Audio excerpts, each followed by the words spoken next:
আসসালামু আলাইকুম। ইঞ্জিনিয়ার্স ক্যাফের পক্ষ থেকে এই ট্রান্সফার লেকচার 19 এ আপনাদের স্বাগতম জানাচ্ছি। আমরা হিট এক্সচেঞ্জার দেখছিলাম। তো লেকচারের শুরুতেই আমাদেরকে বলবো লেকচার প্লেলিস্ট থেকে লেকচার 8 আমরা লেকচার 8 দেখে আসা। ঠিক আছে, সেখানে ওভারঅল হিট ট্রান্সফার কোএফিসিয়েন্ট নিয়ে আলোচনা করেছি। থিওরিটা লাগবে বেসিক্যালি। আর আজকে লেকচারটি খুব গুরুত্বপূর্ণ হতে যাচ্ছে। তো চলেন কথা না বাড়িয়ে শুরু করা যাক।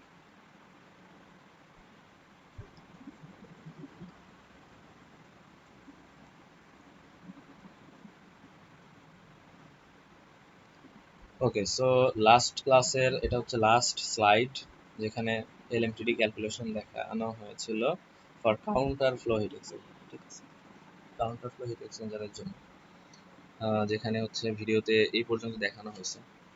ঠিক আছে, কীভাবে থিটা টু ক্যালকুলেট করবো গ্রাফ থেকে, চিত্র থেকে, আর থিটা ওয়ান বের করবো কাউন্টার ফ্লো এর জন্য।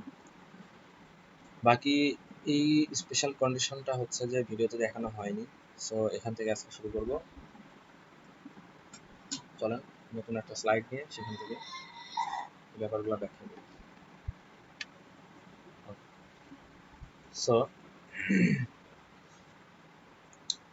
আমরা দেখেছি যে এলএমটিডি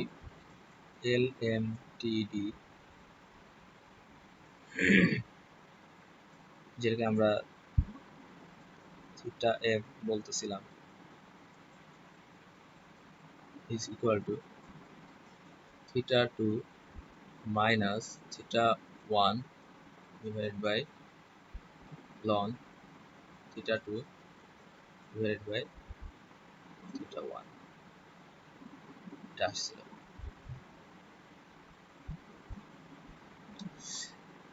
এখন কথা হচ্ছে যে দেখেন কিছু কিছু ম্যাথ থাকবে যেগুলাতে আপনার কি হবে, যেগুলাতে আপনার এই theta two is equal to theta one for counter flow heat. এটা কিন্তু কাউন্টার ফ্লো হিট এক্সচেঞ্জারের জন্য পসিবল। ঠিক আছে, যে theta two is equal to theta one কেন পসিবল, গ্রাফ থেকে আপনারা আন্দাজ করতে পারছেন অলরেডি আশা করি। আচ্ছা, theta two is equal to theta one হওয়া পসিবল। এখন ফর ফর লিখে দিই, for counter flow,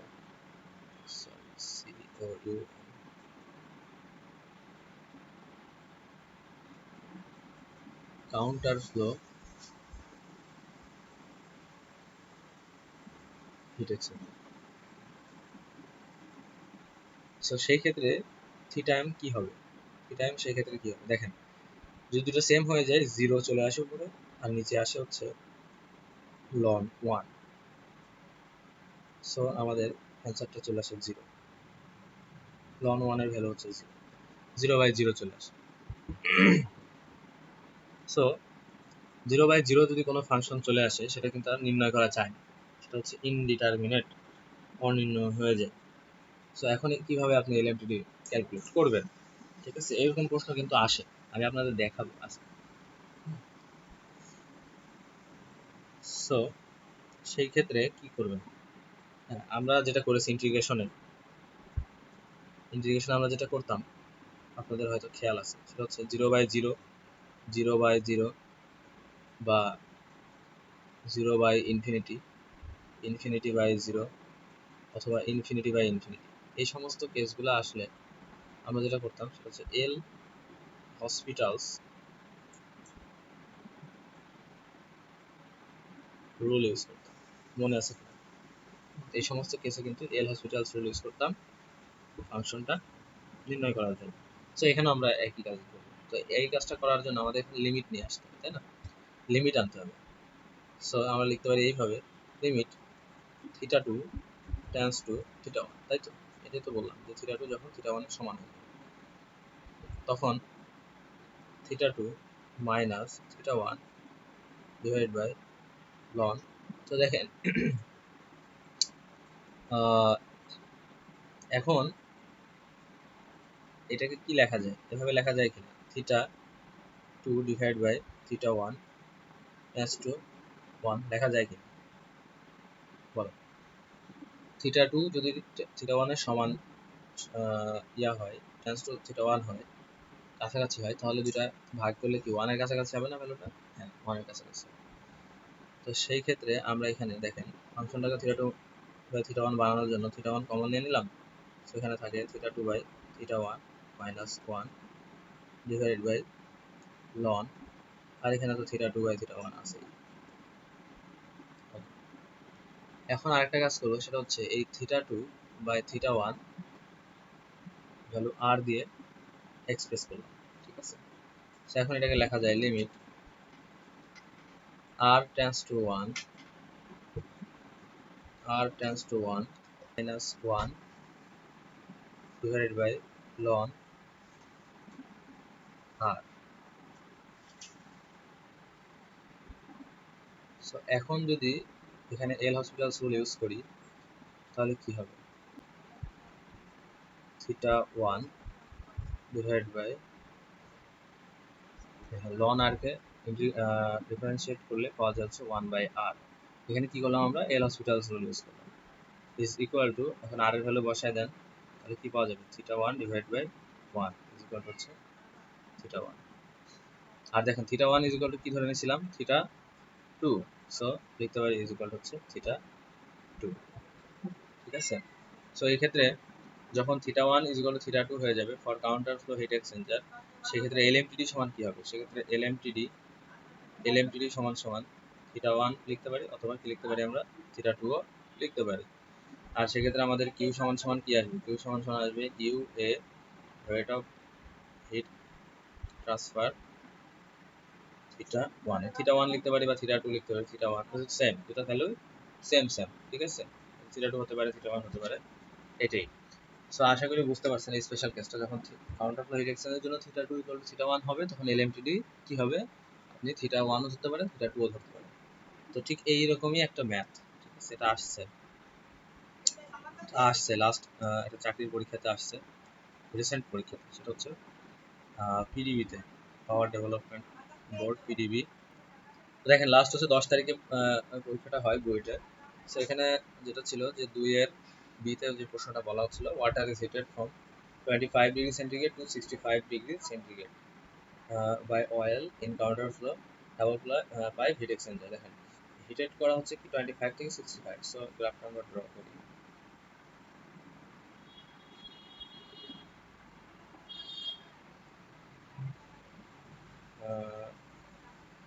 Water is heated from 25 to 65.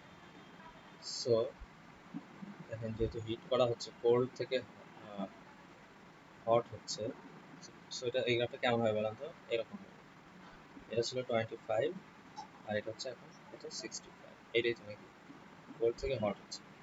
আচ্ছা, the oil enters the heat exchanger at 90 degree centigrade and leaves at 50 degree centigrade, 90 degree centigrade and leaves at 50 degree centigrade। অর্থাৎ oil যেটা, এটা ছিল water, আর যেটা oil যেটা সেটা হচ্ছে inter করতেছিল কত? 90 তে, 90 তে ইন্টার করতেছিল, আর লিভ করতেছিল কততে? 65 এ লিভ করতেছিল, 50 তে, সরি এটা হচ্ছে আমাদের 50 তে লিভ করতেছিল, এটা হচ্ছে 50। ওকে, সো এখন প্রশ্ন হচ্ছে ক্যালকুলেট এলএমটিডি, এটা হচ্ছে প্রশ্ন। সো দেখেন এটাকে আমরা বলতেছিলাম হচ্ছে থিটা 1, এই ডিফারেন্সটা, তাই না? আর এই ডিফারেন্সটাকে আমরা বলতেছিলাম হচ্ছে থিটা 2, এখানে ডিফারেন্স। আর এখানে যেটা ডেল্টা টি 1 ডেল্টা টি 2 দিয়ে দেখানো হয়েছে, থিটা 1 কে হচ্ছে ডেল্টা টি 1, থিটা 2 কে ডেল্টা টি 2। তো দেখেন এখানে যেটা হচ্ছে থিটা 1 যেটা হবে সেটা হচ্ছে কি করছে? 90 মাইনাস 65, 90 মাইনাস 65 যেটা আমি বলছি। আচ্ছা, এখানে হয়তো একটু আছে চাপটা।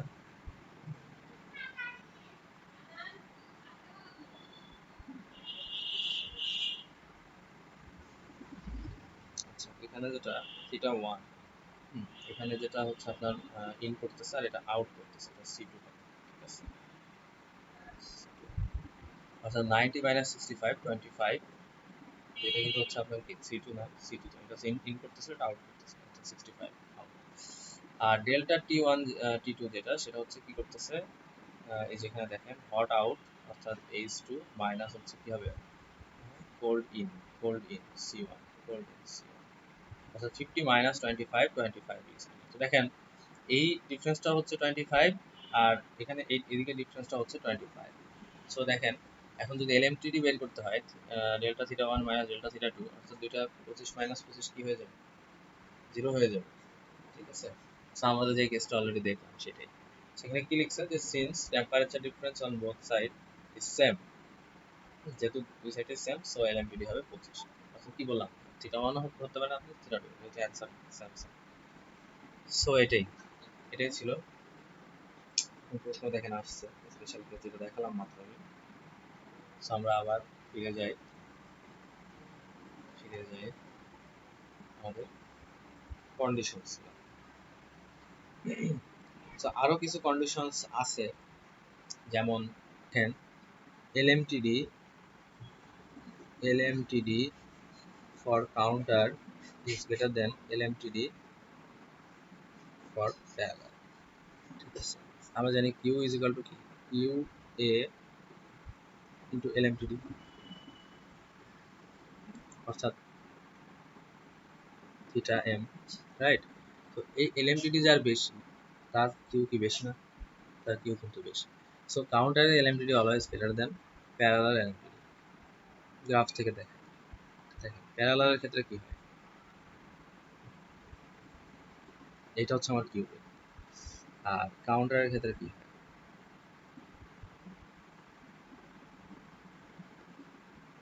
এটা হচ্ছে আমার কিউ।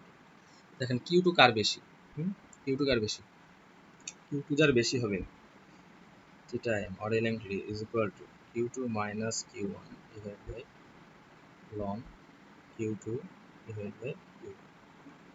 সো এখানে দেখেন আপনি যে যদি এই কিউ ওয়ান দুইটাকে সেমও আমি রাখি, মনে করেন এই দুইটা এখানে সেম সেম আছে, আপনি হিসাব করেন কিউ টু যার বেশি, তার কিন্তু এলএমটিডি বেশি, কিউ টু হচ্ছে কাউন্টারের ক্ষেত্রে বেশি, প্যারালালের ক্ষেত্রে কম। সো আমরা বলতে পারি যে in that case counter flow heat exchanger is better, right. আচ্ছা, আবার এখানে কথা আছে, যদি আপনার শর্ট টাইমের জন্য হয়, ঠিক আছে, সেক্ষেত্রে কি হবে, শর্ট টাইমে আবার মনে করেন এখানেই শেষ, খুব শর্ট টাইমের জন্য আবার প্যারালাল কিন্তু ভালো। যেখানে কিউ দেখেন বেশি আছে, কিউ এটা তাহলে কিউ হবে, এখানে আবার এটা কিন্তু বেশি, এখানে আবার কথা আছে, বলে দিলাম। যদি কেউ কখনো প্রশ্ন করে শর্ট টাইমের জন্য কি হবে, শর্ট টাইমের জন্য আবার এখানে শর্ট টাইমের জন্য কিউ টু দেখেন, আর এখানে শর্ট টাইমের জন্য কিউ টু দেখেন, প্যারালাল তখন আবার ভালো হবে। আচ্ছা, আবার আরেকভাবে বলা যায়, এলএমটিডি বাদ দিলাম, এখন আপনি এরিয়া দিয়ে বলতে পারবেন যে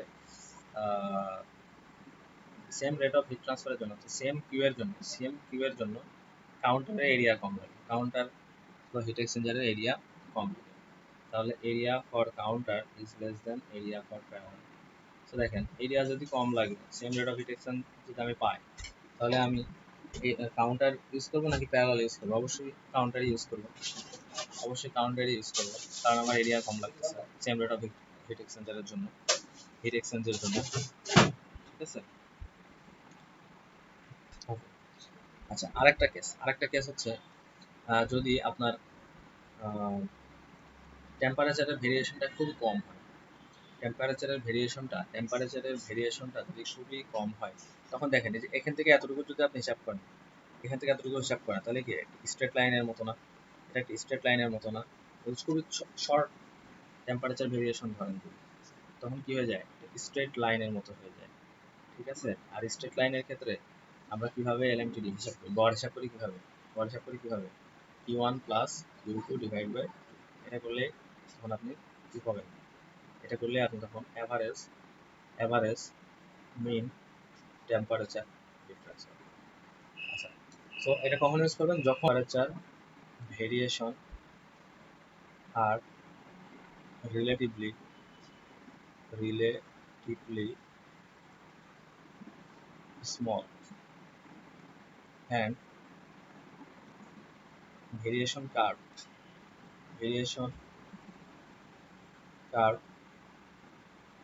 curves are approximately straight line.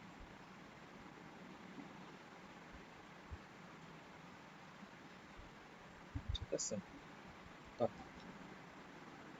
Final যেটা কন্ডিশন সেটা হচ্ছে practical consideration suggest that logarithmic mean temperature difference যেটা হচ্ছে QM টা আমরা ইউজ করব QM QM should be should be used কখন, when when theta 1 by theta 2 is greater than 1.7। এর থেকে কম হলে কি করবেন, এর থেকে কম হলে এখানে আসবেন।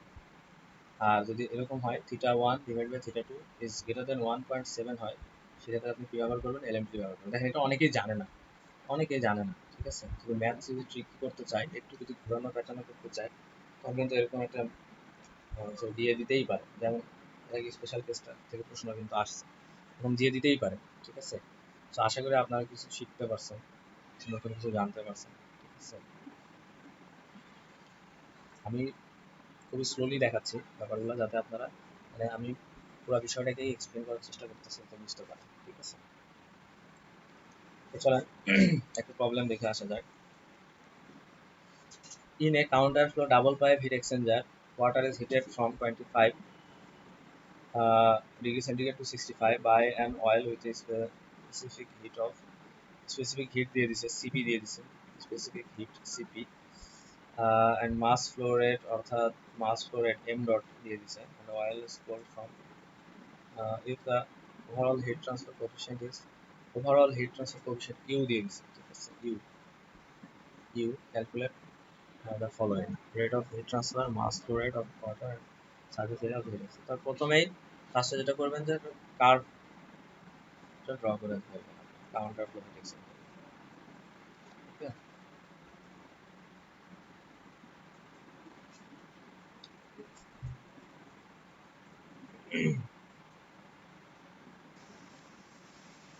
আচ্ছা, সেটা হচ্ছে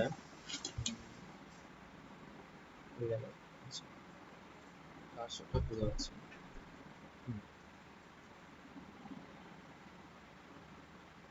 এটা আমাদের ছিল কাউন্টার ফ্লো হিট এক্সচেঞ্জারের কার্ভ। আচ্ছা, তো যেখানে বলা হচ্ছে যে হিট 25 থেকে 60, তো এটা ছিল আমার 25 এখানে, তাই না? 25 ছিল, হ্যাঁ। এটাকে আমরা বলছিলাম হচ্ছে টি C1 ইন করতেছে 25 ডিগ্রি সেন্টিগ্রেড। আচ্ছা, আর এখানে TC2 যেটা আউট করতেছে হচ্ছে 65, আর যে অয়েল যেটা সেটা হচ্ছে আমার এখানে 20 টি হট ইন 230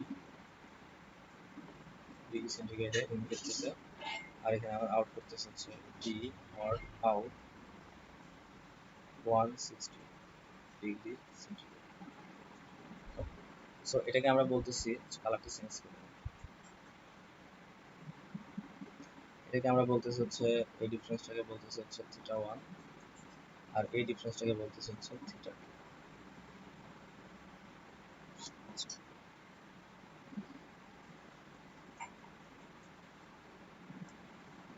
সো এখন আসেন যে প্রথম প্রশ্ন, রেট অফ হিট ট্রান্সফার।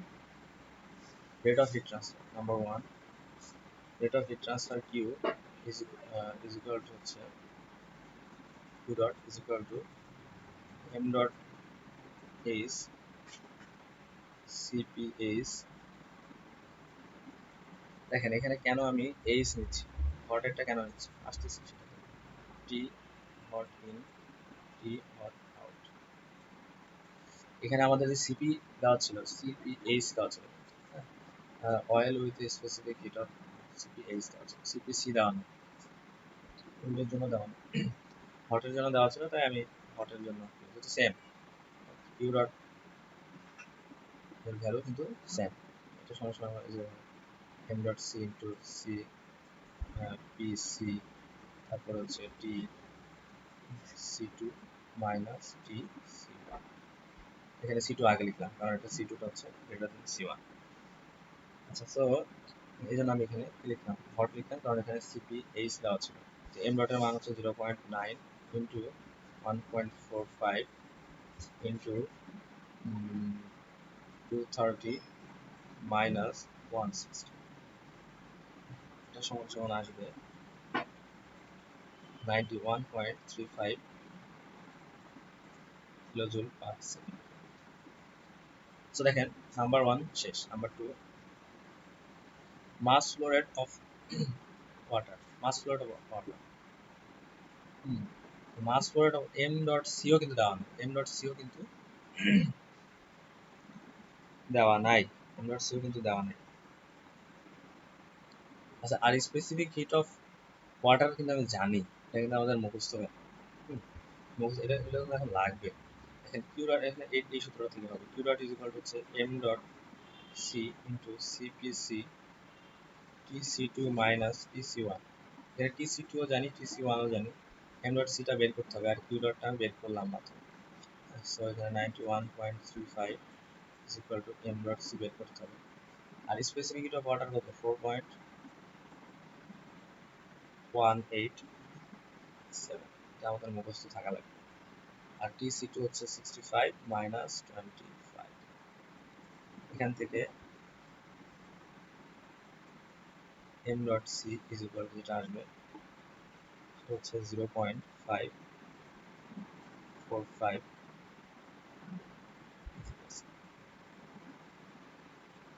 ঠিক আছে। সো 1 টু শেষ। এখন number 3, the surface area of the hit exchanger, surface area of the hit exchanger. So এখন দেখেন, আমরা কিন্তু পড়ানোর সময় বলছিলাম যে সারফেস, আপনি থার্মোডাইনামিক্স দিয়ে মাস ফ্লো রেট বের করতে পারবেন, কিউ বের করতে পারবেন, বা কোনো একটা টেম্পারেচার দেওয়া নাই সেগুলো বের করতে পারবেন, কিন্তু এরিয়া কীভাবে বের করবেন, সারফেস এরিয়া বা হিট এক্সচেঞ্জার লেন্থ কীভাবে বের করবেন, সেক্ষেত্রে আমাদের কিন্তু এই সূত্রে আসতেই হবে। সেটা হচ্ছে U is equal to, sorry not U, Q dot is equal to, সেটা হচ্ছে ছিল Q dot is equal to Q A theta M, ঠিক আছে। সো এখান থেকে আমাদের এ বের করতে হবে, Q dot divide by Q into theta m. Q ডটের ভ্যালু অলরেডি বের করছি, সেটা হচ্ছে কত, সেটা হচ্ছে 91.35 ডিভাইড বাই কিউ এর ভ্যালু দেওয়া আছে, কিউ এর ভ্যালু দেওয়া আছে, সেটা হচ্ছে 4 into theta M. Theta M বের করা, থিটা এম বের করতে শিখাইছি না। থিটা এম সমান কি হবে, theta two minus theta one, theta two minus theta one divide by ln theta two divide by theta one. এখান থেকে বের হয়ে থিটা টু সমান কি, এই যে বললাম এই ডিফারেন্সটা, থিটা ওয়ান এই ডিফারেন্সটা, তো এটা বের করলে যেটা আসে সেটা হচ্ছে 149.5, 149.5 ডিগ্রি সেন্টিগ্রেড। সো আমাদের এরিয়া আসে 1.45। এই হচ্ছে ম্যাথ। এই টাইপের ম্যাথ অনেক আছে, প্র্যাকটিস করবেন, প্র্যাকটিস মেক্স ম্যান পারফেক্ট। আর আরেকটা বিষয় দেখেন, এখানে ইউ যেটা, U overall heat transfer coefficient, U কিন্তু সরাসরি দিয়ে দিছে, ইউ সরাসরি এখানে দিয়ে দিছে। এখন কথা হইল ওভারঅল হিট ট্রান্সফার কোএফিসিয়েন্ট অনেক ক্ষেত্রে দিয়ে দিবেন, ঠিক আছে, কিছু কিছু ম্যাথে ইউ বের করে নিতে হবে, সেই ক্ষেত্রে কি করবেন, হ্যাঁ এইটাই হচ্ছে আমাদের নেক্সট টপিক, সেটা হচ্ছে overall heat transfer coefficient U বের করা। ওকে, সো আরেকটা প্রবলেম দেখা যাক,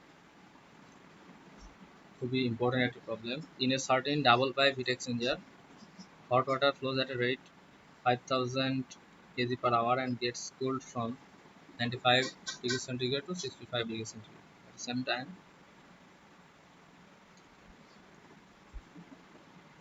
50,000 kg per hour of cooling water at 30 degrees centigrade enters the heat exchanger. আচ্ছা দেখেন, ইন্টার করতেছে, বাকি যে হচ্ছে যে ইন্টার করার পরে হ্যাঁ আউটপুটে কত বা আউটলেটে কত সেটা কিন্তু দেওয়া নেই, আউটলেট টেম্পারেচারটা এখানে দেওয়া নেই।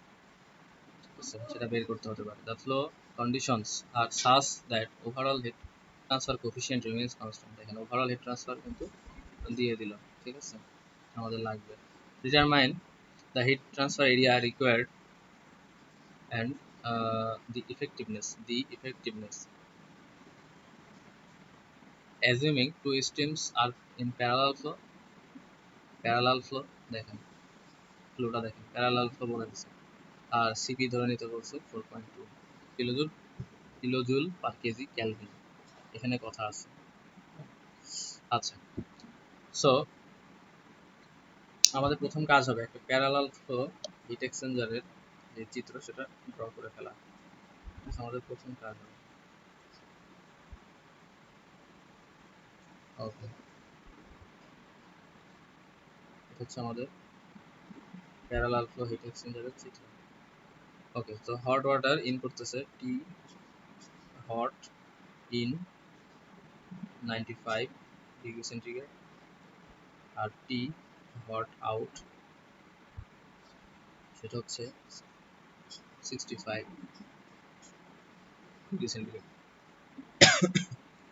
এরপরে কোল্ড ওয়াটার সেটা হচ্ছে T C one equal to 30 degree centigrade, আর টি সি টু এটা কিন্তু বলা নেই, ওকে, হচ্ছে আমার হট, হচ্ছে কোল্ড। সো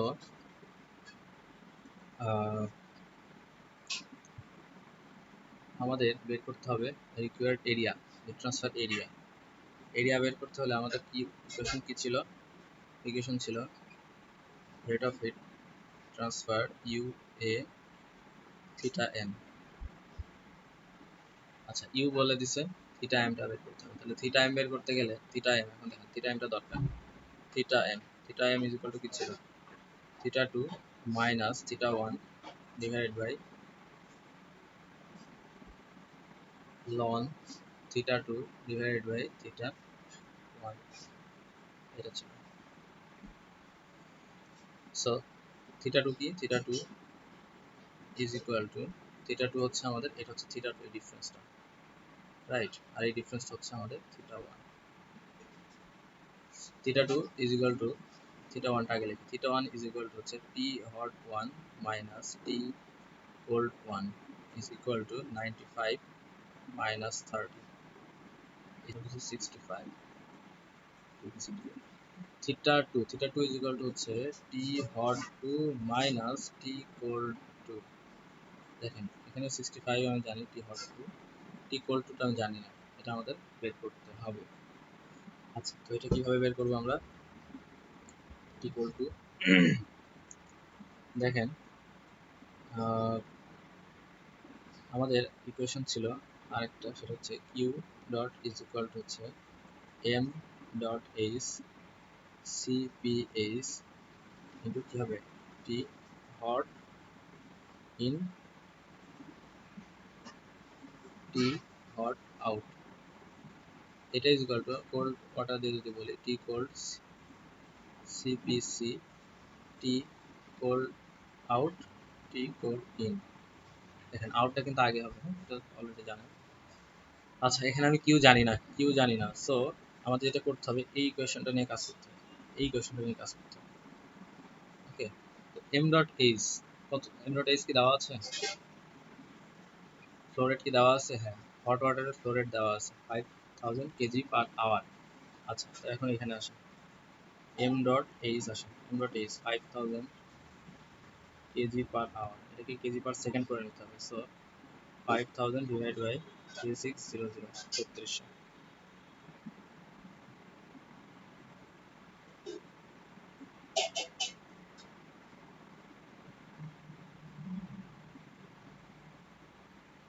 ওকে, আচ্ছা, এখানে মেবি একটা মিস্টেক হয়েছে, এটা হচ্ছে 50,000 হবে, 50,000 দিলে যেটা আসে সেটা হচ্ছে 13.89 কেজি পার সেকেন্ড। তো দেখেন এমসি, যেটা এমসি এটাও কিন্তু 50,000, সো এটা এমএইচ হবে, আবার কি হবে, এটা হচ্ছে এম ডট সিও হবে, কোল্ড ওয়াটারের ফ্লো রেট সেম হবে, এটাই থাকবে। সো এটা আমরা কেটেও দিতে পারি, আবার এখানে ভ্যালু আমরা বসাই করতে পারি 30.89 ইন্টু দেখেন CPH হট ওয়াটার। আচ্ছা এখানে বলে দিচ্ছে যে both CP both specific hit যেটা সেটা 4.2 কিলোজুল পার কেজি কেলভিন। এখন এখানে প্রশ্ন হচ্ছে আমাদের তো সব ডিগ্রি সেন্টিগ্রেডে করা, এখানে ক্যালভিন আছে।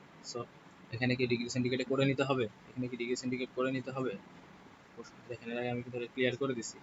হ্যাঁ, থিওরি যখন লাস্ট ক্লাসে বোঝানোর সময় ক্লিয়ার করে দিছি যে এটা যেহেতু টেম্পারেচার ডিফারেন্স, সো প্রবলেম নেই। ঠিক আছে, ডিফারেন্স যেহেতু এখানে টেম্পারেচারের ডিফারেন্স ইউজ করা, সো ক্যালভিন থাকলেও সমস্যা নেই। তাহলে আমরা এখানে বসাবো হচ্ছে 4 কিলো জুল আছে, সো আমরা এখানে 4200 করে দিলে জুল হয়ে যাবে। ঠিক আছে, যেহেতু সেম সেম আচ্ছা এগুলো সব কেটে দিই আমরা, এটা কেটে দিই, সেম সেম সেম সেম। শুধু টি হট 1 সেটা হচ্ছে কত 95 মাইনাস টি হট আউট সেটা কত 65 is equal two T cold 2 এটা আমি জানি না, টি কোল্ড 2 জানি না, মাইনাস টি কোল্ড ইন হচ্ছে 30। সো এখান থেকে আমরা পাবো টি কোল্ড 2 ইজ ইকুয়াল টু, এখান থেকে আসবে হচ্ছে 60 degree centigrade, 60 degree centigrade. T equal to পেয়ে গেছি, তো এখন 65 মাইনাস 60 ইকুয়াল টু কত হবে 5 ডিগ্রি সেন্টিগ্রেড, 5 ডিগ্রি সেন্টিগ্রেড। ঠিক আছে, সো এখন দেখেন থিটা 1 থিটা 2 পেয়ে গেছি, থিটা 1 থিটা 2 পেয়ে গেছি, তার মান বসাতে হবে 65 minus 5 divide by ln 65 divide by 5, যেটা আসবে 23.4 ডিগ্রি সেন্টিগ্রেড, 23.4 ডিগ্রি সেন্টিগ্রেড। এখন ইউ জানেন আপনি, এরিয়া এরিয়া আপনি জানেন, এরিয়া বের করতে হবে। আচ্ছা কিউ ডট কি জানেন? কিউ ডট এখন বের করেন, এই যে আমার তো সব ভ্যালু এখানে জানা, ভাই এখানে বসান, এটাতে বসান, এটাতে বসান, বসালে এখান থেকে কিউ যেটা আসবে Q dot is equal to আসবে হচ্ছে আচ্ছা যেটাই আসুক কিউ ডট আপনি পেয়ে যাচ্ছেন, এখানে বসাবেন। ঠিক আছে, যে 13.89 ইন্টু 4200 তারপর হচ্ছে ইন্টু 95 মাইনাস 65, এটা করলে একটা ভ্যালু আসবে। এটা সমান সমান ইউ এ, ইউ যে আপনি জানেন ইউ দেওয়া আছে, এই যে দেওয়া আছে 2270, সেটা আমি বের করলাম এটা। তাহলে এখান থেকে এ বের হবে, এ কত বের হবে, এ ইজ ইকুয়াল টু যেটা আসবে, এ ইকুয়াল টু আসবে হচ্ছে এ ইকুয়াল টু আসবে হচ্ছে 32.95 মিটার স্কোয়ার, 32.95 মিটার স্কোয়ার। ঠিক আছে, ওকে। আচ্ছা আরেকটা পোর্শন ছিল, সেটা হচ্ছে যে ইফেক্টিভনেস কিভাবে বের করবেন। ইফেক্টিভনেসটা হচ্ছে যে আপনার actual Q actual divide by Q maximum, এটাকে বলা হয় effectiveness. Q actual Q maximum, এটাকে বলা হচ্ছে কি ইফেক্টিভনেস অফ হিট এক্সচেঞ্জার। তো কিউ অ্যাকচুয়াল কোনটা? এটাই তো কিউ অ্যাকচুয়াল নাকি? এটাই তো কিউ অ্যাকচুয়াল, এটাই কিউ অ্যাকচুয়াল। আর কিউ ম্যাক্সিমাম কোনটা হবে? কিউ ডট ম্যাক্সিমাম কোনটা হবে? কিউ ডট ম্যাক্সিমাম কোনটা হবে? কিউ ডট ম্যাক্সিমাম হবে, দেখেন এই 95 আছে না, এই 95 আছে না, এটা ম্যাক্সিমাম তখনই হবে যখন এটা কমে 30-তে চলে আসবে। যখন এটা কমতে কমতে কোথায় চলে আসবে? 30-তে। এটাই তো ম্যাক্সিমাম, এর থেকে তার কম হতে পারবে না টেম্পারেচারটা, 30 তো কম হতে পারবে না, তাই না? তাহলে আপনারা যেটা করবেন, এই সেম 30.89 ইন্টু 4200 ইন্টু 95 মাইনাস কত হবে 30, এটাই তো ম্যাক্সিমাম, এটাই তো ম্যাক্সিমাম। সো এই ম্যাক্সিমাম এটা বের করবেন, আর এই অ্যাকচুয়ালটা তো বের করছেন। So actual divide by maximum করলে ইফেক্টিভনেসটা পাওয়া যাবে। ইফেক্টিভনেস এটা আসবে হচ্ছে, ভ্যালুগুলি বসালে আসবে হচ্ছে 0.461, 0.461, এটা অ্যান্সার। আশা করি বুঝতে পারছেন। সকলকে ধন্যবাদ জানাই, থ্যাংক ইউ সকলকে।